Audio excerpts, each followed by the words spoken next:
Dneska smo ovde, braki i sestri, da zajednički se duhovno hranime, da go slavime Gospoda i da crpime novi saznanje, odnosno da se ohrabrime, zašto Biblija je Božja reč, Božje pismo, kada što za sveko od nas ima po nekoj sovet. Dneska bi razmisluvali za naslov hristijanska sloboda ili ropstvo. Za nekoj hristijani, hristijanstvo to je ropstvo, a za nekoj, nažalost, odnosno sloboda, a za nekoj, nažalost, ropstvo. Ima hристияни koji se čувствуват ограничени и често пати нам, како адвентисти, луѓе од други верски заедници ни велат, вие сте во некое робство, вие сте ограничени, вие не сте слободни, не можете ова, не смеете, они ни редат цела листа на забранети работи. Има и такви християни кои ја наоѓаат слободата токму во нивната ограничена слобода. Што е тоа слобода? По интернет малце барав некои дефиниции и еве неколку световни размислувања, тоа се и оние декларации на Обединетите нации, што значи слобода или либертас. Ке прочитам еве неколку реченици, неколку размислувања. Слободата е способност на човечкото суштество да постапува според нивните вредности, критериуми, разум и волја, без ограничување, освен почитување на слободата на другите. Еве некој така го формулирал зборот слобода. Постои слобода кога луѓето можат да действуваат без принуда и огнетување од други субјекти. Зато се вели дека едно лице е на слобода или действува на слобода кога не е во состојба на затвореник, предмет на други наредби или принуди. И затоа често пати нашите затвори и други затвори во светот ги посетуваат тие здруженија, тие групи на луѓе кои се борат за слобода, дали затворениците имаат некоја слобода во затвори така натаму. Слободата со себе носи чувство на индивидуална и обштествена одговорност. Значи, ние сме слободни, но мора да имаме и некои одговорности. Не значи слобода анархија. Но понатам, еве што вели овој. Затоа постои врска помеѓу слободата и етиката, бидејќи дејствувањето во слобода не се засновува со импулси, туку дејствува совесно за свое и општо добро. Друг рекол, слободата е концепт изграден од општеството за да се постигне целосен и конструктивен соживот. Во ова смисла, таа е заведена во Универзалната декларација за човекови права. Зборот слобода се користи за упатување на моќта што граѓаните имаат да постапуваат според нивната волја и интереси во рамките на законот. Еве, браќи и сестри, драги присутни, ова е световен поглед на слободата. Ние денеска ќе зборуваме малце од библиски аспект што значи христијанска слобода и што значи робство. Сигурно дека може не се служуваме со овие изјави што пред малку ги прочитавме. Може би секој од нас има некој свој концепт, кога би запрашал сега што значи слобода, како би го тоа објасниле, може би секој од своја страна ќе има некој своје видување. Не секој има слобода кога мислиме дека е слободен. Не е ограничен секој кој мисли дека е ограничен во слободата. Всушност, постои само два принципа или два вида слобода. Слобода во ограничувањата и ограничување во слободата. Не знам дали правите разлика, меѓутоа има суштествена разлика. Значи, с други зборови, ограничување во слободата што носи ослободување и ослободување кое носи ограничување. Ние сме слободни, но дали можеме се да правиме? Или сега можам да дојдам и на тоне еден шамар да му ударам? Дали можам? Слободен сум, а дали тоа добро? Ќе бидем обвинети. Овие денови имаше на телевизија доделување на овие награди, како Оскар. Видовте што се случи? Наводно е навредил индиректно жена му и тој оди на бина, милиони луѓе гледат и му удара шамар. И сега се кај, меѓутоа некои други колеги вели, мене тоа да би го направише, ќе барав 10 милиона оштета. И така тоа сега врти во јавноста. Во принцип, постојат, како што реков, само два вида слобода. Еве некои големи луѓе во светот што историјата ги забележала, а јас ќе ги спомнам, што кажале за слободата. Сенека, Луција, римски филозоф и писател од источна ориентација, Христов современик, еве што кажал, да се биде послушен на божеството е слобода. Човекот е слободен како птица во кафес. Тој може да се движи само во одредени граници. Лутер, свештеник, тамо некаде во 70-тиот, 80-тиот век. Ако вашата совест е чиста, тогаш сте слободни. Гете, германски писател. Ние сме слободни колку што сме управувани од разумот и колку што сме заробени колку што дозволуваме нашите страсти да владеат. Лајпциг, германски филозоф, математик и така натаму. Ние го почитуваме законот за да бидеме слободни. Цицерон. Слободата е како воздухот. Не се чувствува додека не почне да исчезнува. Слободата е како пари. На некои им помага, а на други ги расипува. Новалис. Ево уште две мисли. Светот никогаш немал добро дефиниран збор за слобода. Линколн, американски председател. Луѓето се борат за слобода, а најчесто само за да го сменат својот господар. Има ли вистина во тоа? Халифакс, лорд Џорџ, писател, англиски писател и државник. Има христијани, браќи и сестри, кои се заразени со законот на слободата, но од другата страна, не од Бога, туку од сатаната. Знаете, и сатаната нуди слобода. Малце подело ќе видиме како тој ја замислува слободата. Во голема мера, или во поголема мера, оној сатаната, се мисли на сатаната, е присутен во сите пори на општеството. Сатаната е во сите закони, би рекол. Тој сака да ги модифицира, да ги обнови, да ги направи според негов терк. Сатаната ти нуди слобода наводно, а од друга страна ти стануваш роб. Било на што во нашиот живот. Ние живееме под влијание на Божето Слово или под влијание на сатаната. Постојат само два господара на ова земја. Бог и сатаната. Тоа го гледавме и го видовме во пулката, кога Адам и Ева биле ставени на тест. Кого ќе послушат, ќе останат и понатаму послушни и лојални на Бога или на сатаната. Од што луѓето денеска сака да се ослободат? Еве, ќе ви спомнам, може ќе се сложите, може не, меѓутоа претежно помладите сакат да се, па и ние сите постарите, да се ослободат од послушност кон Бога. И затоа некои ги тргаат 10 заповеди на страна. Или јас сум слободно суштество. Бог ме создал со слободна воля. И затоа сака да го тргнат Бога на страна. Второ, послушност кон родителите.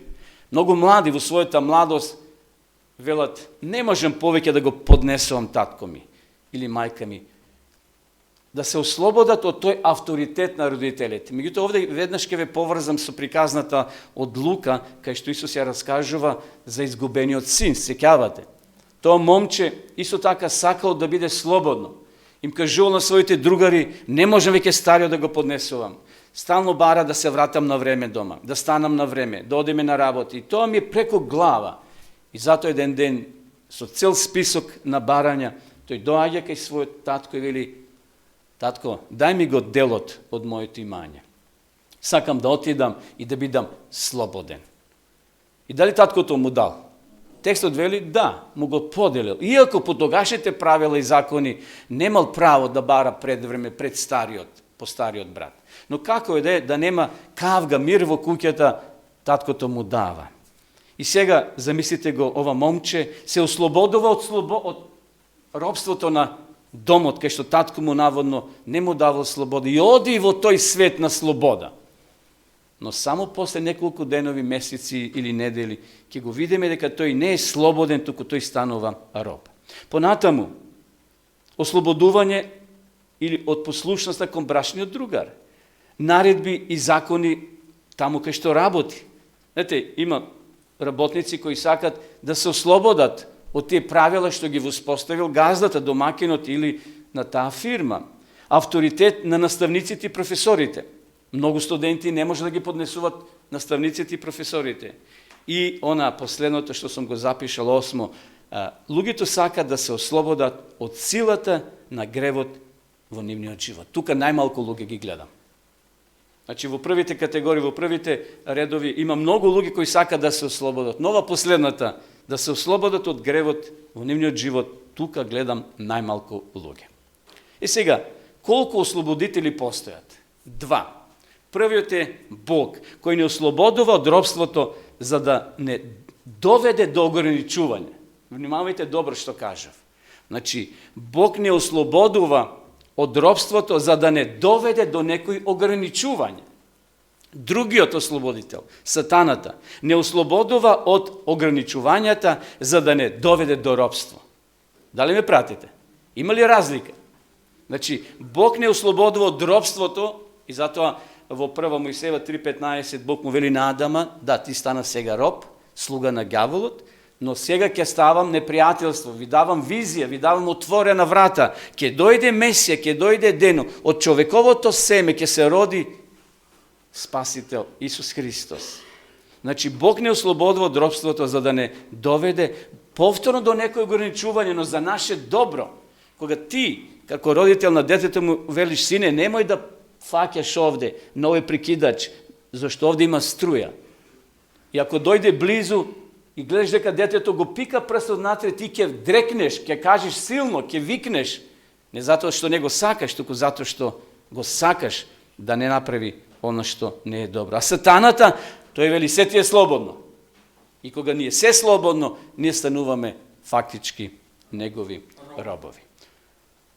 И затоа, браќи и сестри, оној кој не создал, односно оној кој ја создал ова планета и кој му дал слобода на човекот, сушност е именован и едноставно оцрнет од страна на ѓаволот, вели, Бог вас ве ограничува. Ако читате Копнежот, не Копнежот, туку Патриарси и пророци, таму има еден цитат кај што вели Луцифер ги собрал ангелите. Им рекол, драги мои пријатели, колеги, Бог ве ограничува. Ако јас ви бидам господар, што ќе добиете? Безгранична слобода. Тој крие нешто. И затоа ја намамил Ева сатаната кога ја рекол, дојди Ево. Сатаната прв го откинал плодот и тој јадел, мислам змијата јадел, така пишува во Патриарси и пророци. И кога Ева видела дека на змијата ништо не е, таа се осмелила и тој ја набрал и дал на Ева. И таа вкусила и после самата вели набра и му однесе на Адама. А оној сатаната кој го довел човекот во робство, денеска на жалост е прогласен за ослободител. Како што може јасно да се заклучи, луѓето ги замениле тезите, ги замениле улогите Бог и сатаната. Значи тој кој е ослободител е прогласен за огнетувач, а оној кој е огнетувач е прогласен за ослободител. И затоа ова е причината зошто некои од нас се однесуваат тотално парадоксално. Тие ги доживуваат, кога велам тие многу луѓе во овој свет, ако се наречени христијани, ги доживуваат божествените барања како ограничување на нивната слобода. И затоа 6 заповеди не прави, и во тоа гледат ограничување, во тоа гледат, значи, некои рамки кај што ти си стиснат и немаш слобода. А животот по своја волја, всушност, како слобода, сатаната ни го нуди. Се ти е слободно. Но што вели апостол Павле?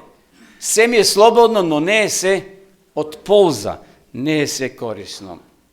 Браќи и сестри, драги присутни, ајде си поставиме прашање, кој има апсолутна слобода? Дали постои некое битие во Вселената и овде кој има апсолутна слобода? Не постои човек апсолутно слободен на ова земја, без разлика во која или на која позиција се наоѓа. Па и председател на држава, има власт или премиер, се зависи од уставот кои права ги има. И тој е ограничен. И тој може, например, со свој подпис или со збор да вети, пример, 20.000 евра на некоја куќа која е запалена и на некој семејство да му помогне со збор. Има ограничување. А преку таа цифра кој треба да решава? Парламентот, односно владата. Значи, и тие се ограничени. Секој председател има по уставот или по законот локален право колку може да даде од прва рака, но тој е ограничен. ne postoji suštestvo nito vo univerzumot apsolutno slobodno, odnosno su apsolutna sloboda. Ni sami od Bog, brake i sestri, nema apsolutna sloboda. To i sami od sebe se ogradil. To i sami od sebe se ogradil su prirodata na njegovo bitije i karakter. Naprimjer, Bog veli za sebe deka je praveden i ne može da si dozvoli da postapува nepravedno. Znači, to je se ograničio. Ako pravi nepravedno, to je krši to pravilo. Zato Bog postapува spored tije pravila koji vladijat gore v univerzumot, odnosno na nebot. Ili što veli Isus vo 8. glava od Jovana, 34. stih. Ajde vidimo сега ko je rob, a ko je sloboden. Samo večni od Bog, dragi brake i sestri, toj može da ni dade otkup.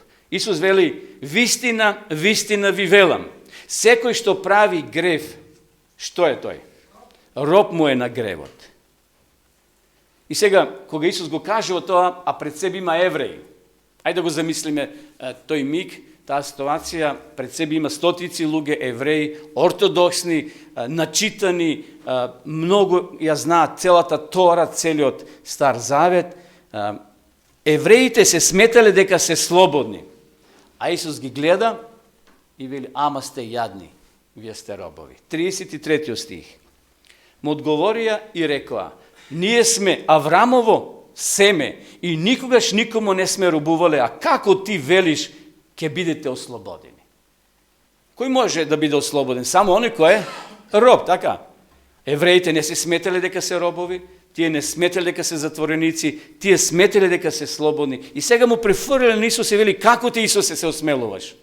Како имаш право да кажеш дека ќе не ослободиш? Многу често, браќа и сестри, припадноста на религијата може да создаде лажно чувство на слобода. Како и со евреите. Може да биде тој и со нас како адвентисти. Многу често некои луѓе припаѓаат, например, во исламот и се зимаат за право да отидат таму во некоја стоковна куќа или таму на пазар, да стават динамит во себе и да се разнесат и да убијат, да осветат и Бог да ги прифати. Затоа што се членови на некоја верска организација. Тоа е чувство лажно.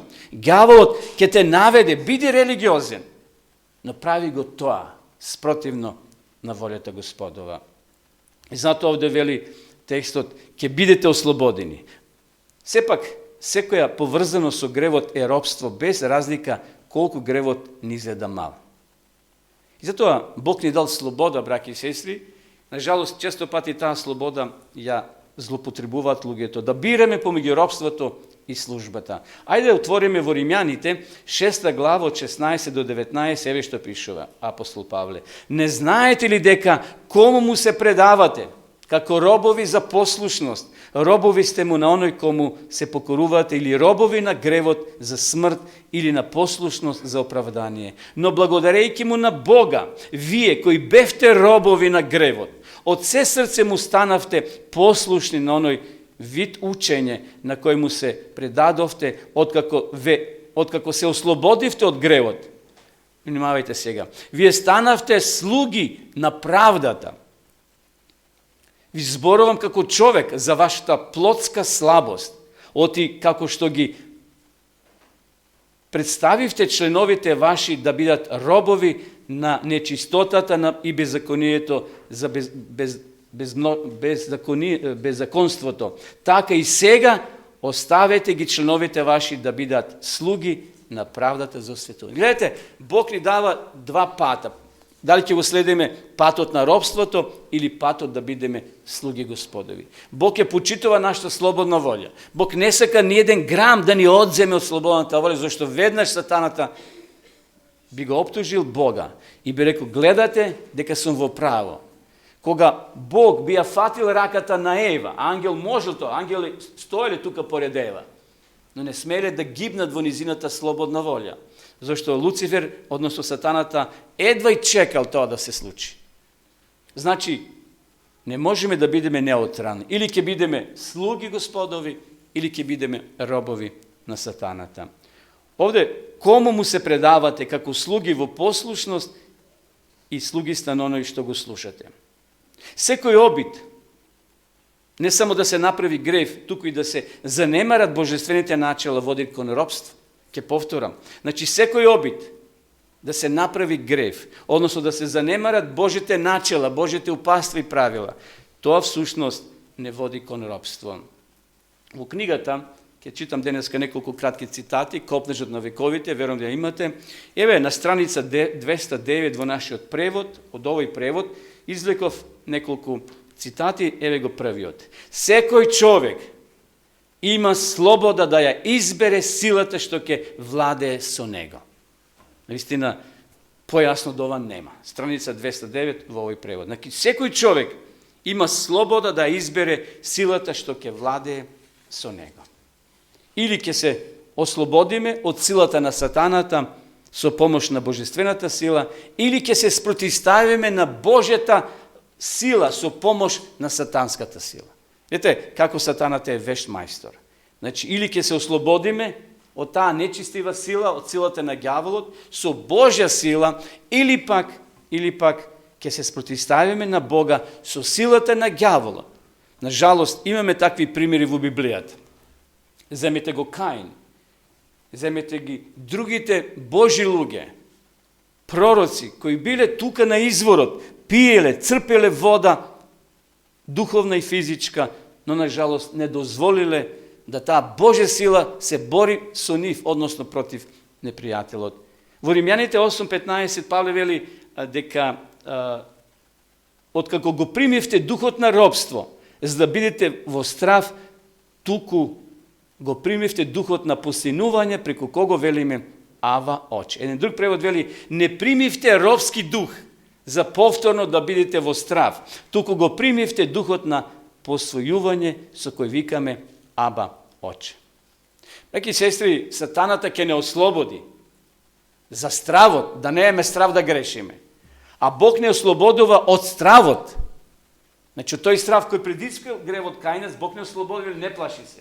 Ги вика Адам и Ева, дојдете. Јас ќе бидам со вас и вие со мене. Да, сгрешивте. Ќе ви дадам оправдание, ќе ви дадам облека.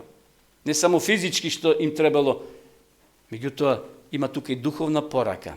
Зашто таа кожа, тој јагне ќе биде символ на оној евреите 4000 години ќе гледат пред себе кожи и јагнења. Тоа ќе биде време и место кај што постојано ќе се повторува таа слика и ќе паднат во робство и повторно ќе избледе таа слика за Бога. 400 години ќе биде избледена таа слика. Но повторно Бог ќе го поврати народот и ќе го однесе во хананската земја. Значи сатаната не ослободува за стравот, да бидеме слободни, се ми е слободно. И денеска многу луѓе го цитираат стихот на Павле, се ми е слободно. И тука запират. Не продолжуваат кај што Павле вели, слободно ми е, но не е се од полза или корисно. Духот на посвојување не води кон слобода и безбедност. Знаете, кога некој дете останува без родители, дали на улица го наоѓаат, има секакви примери, има тие установи кои ги згрижуваат и потоа некои родители, мали дечења, јас знам во моето село, еден брачен пар има дете веќе сега посвоено од Битоло го зедо, може има 7-8 години. Тоа дете кој е посвоено што добива? Слобода и безбедност. Тоа ќе биде наследник, без разлика што не е нивни род, односно родено од таткото и мајката. Но сепак тоа е посвоено. Ние сме посвоени, браќа и сестри. Кога ќе сме посвоени, ние сме безбедни. Ние сме тогаш во рацете на Господа. И сега, како Бог не ослободува од робството? Секако иницијативата доаѓа од Бога. Бог вели, Адаме, каде си?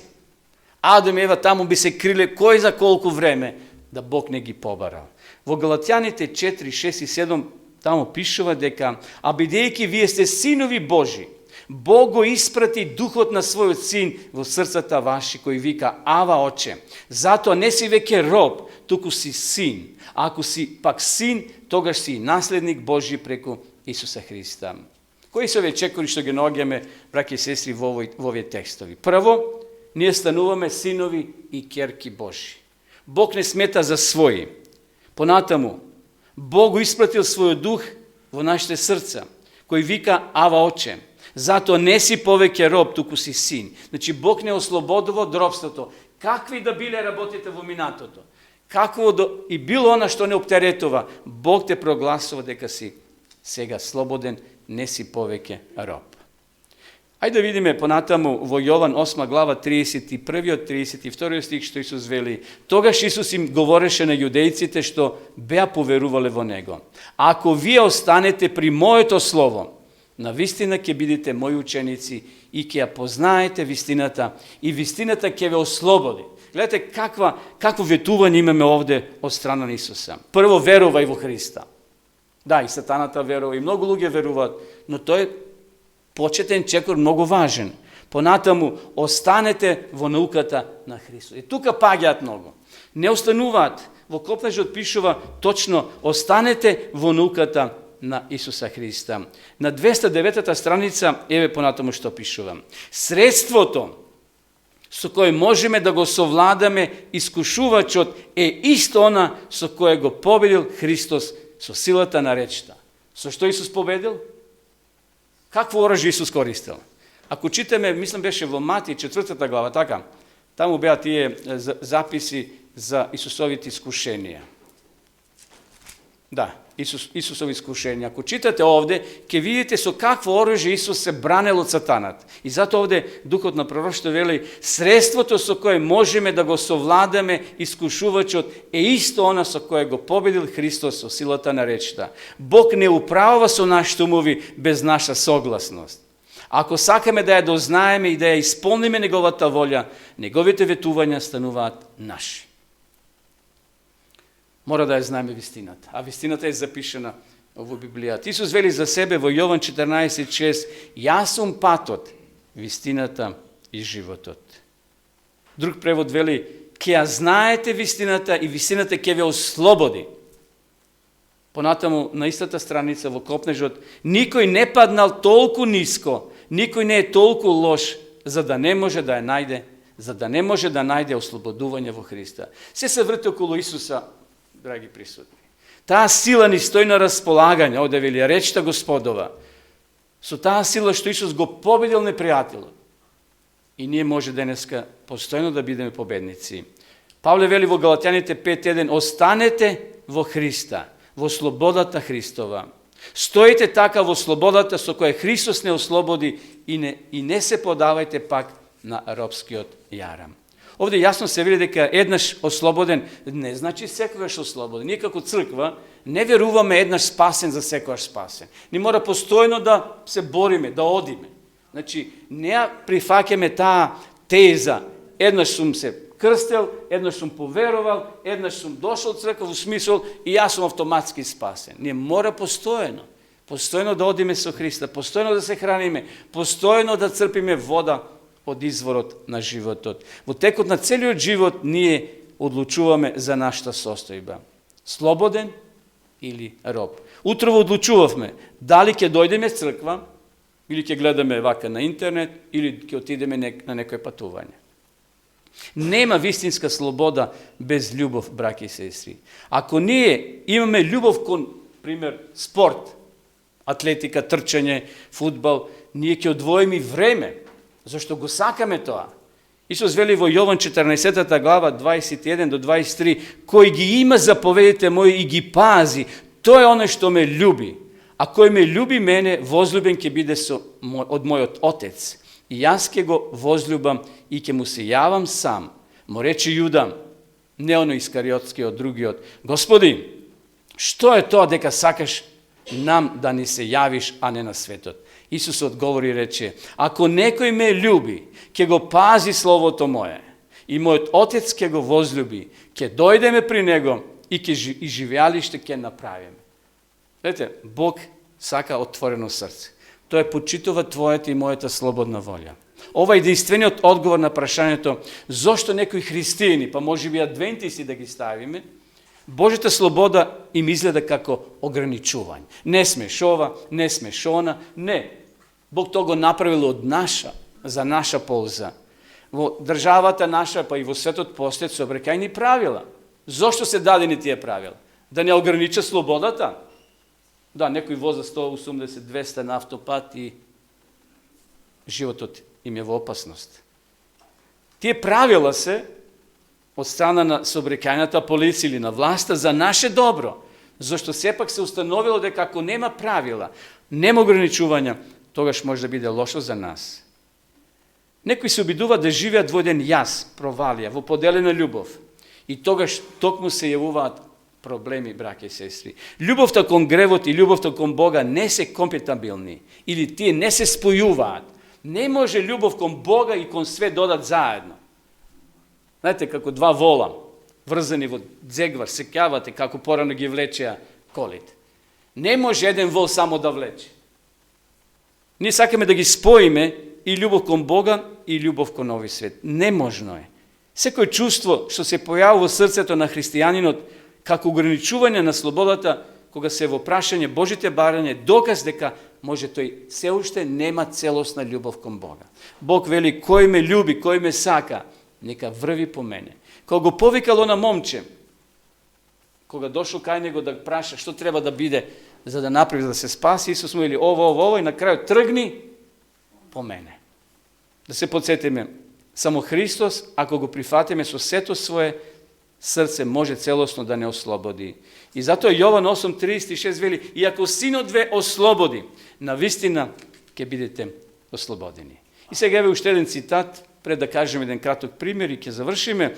Во книгата Повторно копнеш на вековите, страница 210, еве што пишува. Они што ќе се согласуваат да стапат во заветен однос со небесниот Бог, не се препуштени на сатанската сила и на слабостите на нивната собствена природа. Кога го најдов овој цитат, кога приготвив ова размислување, и самиот се охрабрив, но и нека биде охрабрување за сите нас денеска. Они што ќе се согласат да станат Христови следбеници, да влезат во заветен однос со небесниот Бог, не се препуштени на сатанската сила или на слабостите на нивната собствена природа. Духовите на темнината ќе се борат постојано, нема да не ослободи. Гјаволот каже, тој сега Христов, не го гибаме.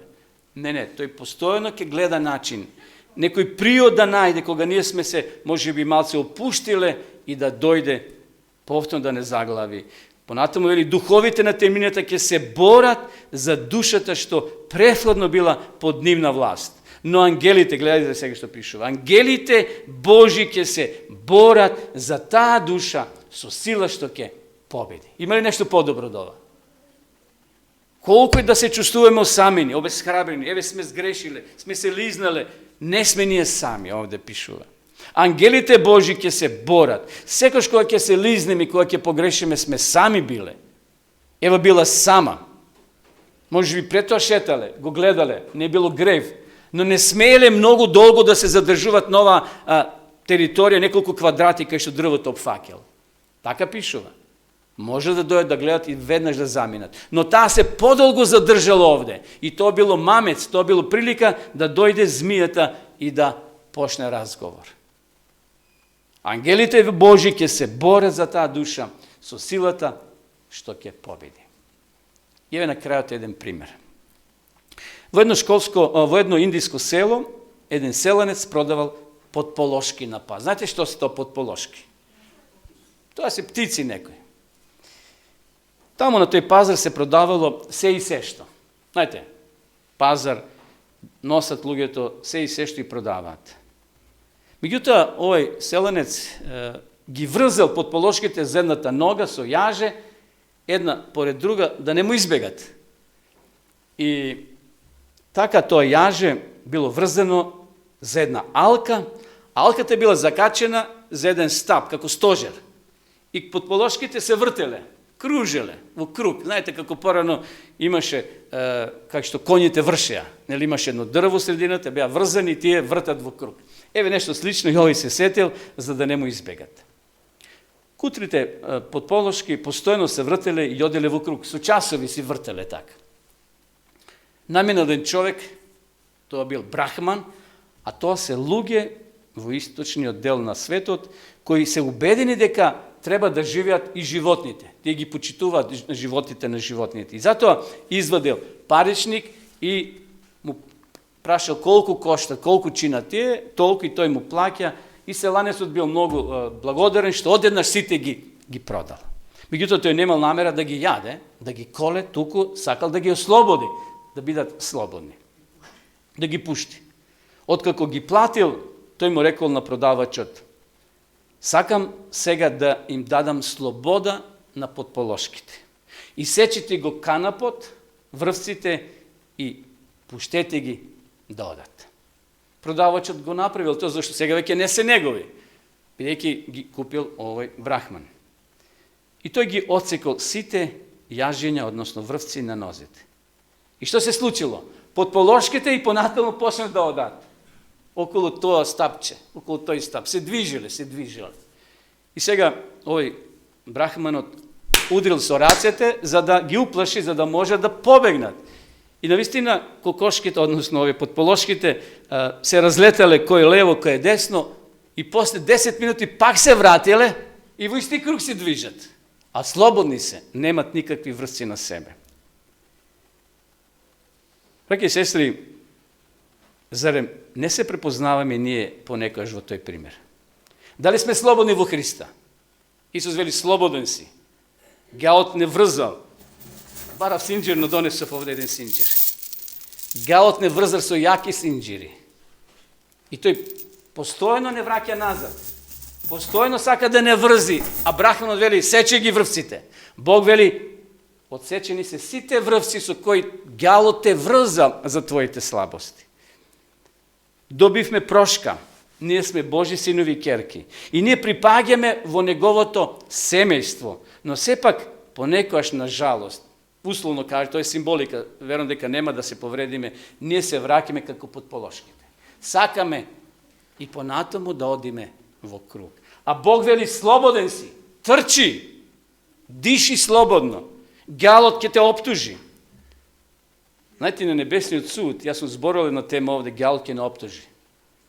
Ќе не оптужи. На небесниот суд и на Бога ќе му се суди, дали бил праведен кон нас луѓето, или подмитил некого, па затоа станал негов ученик и следбеник.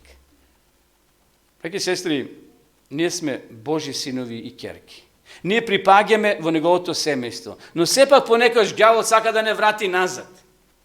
Тоа го лишува Бога од прекрасната можност да ја открие својата мок и сила во нашите слабости. Затоа денеска да му дозволиме одново, на Бога, да делува во нас, да го отвориме целосно своето срце. Кога тој ќе не ослободи, да не се враќаме назад. Тој не ослободува од минатото, од секој грев и дело. Затоа, ако се забораваме од ова денешно размислување, да го запаметиме овој синџир и да ги запаметиме овие 3-4 пораки што ќе ги упатам. Прво, дали ќе бидеме слободни или робови, од кого зависи? Од нас. Дали сакаме слобода во ограничувањата или ограничување во слободата? Што ќе забереме? Второто. Значи, имаме ограничување, тоа е за наше добро. Дали сакаме привремена слобода или вечна слобода? Исус дошол да не избави од гревот и да не направи слободни за послушност и за посветување. Нашата слобода, знаете кај не води? Кај не води? Многу млади, зашто биле слободни и го изгубили животот и сега се тие горе. Мислам на гробиштата или на други места во светот. Зошто? Биле слободни. Има ограничување 80 да возат, или 60, тие 120, 150. И на крајот, таа слобода им дава ограниченост за секогаш заминуват од овој свет. Христовата слобода не води кон живот и вечност. Ајде, браќи и сестри, денеска да ја прифатиме Христовата слобода, без изговор. Господ нека не благослови. Амин.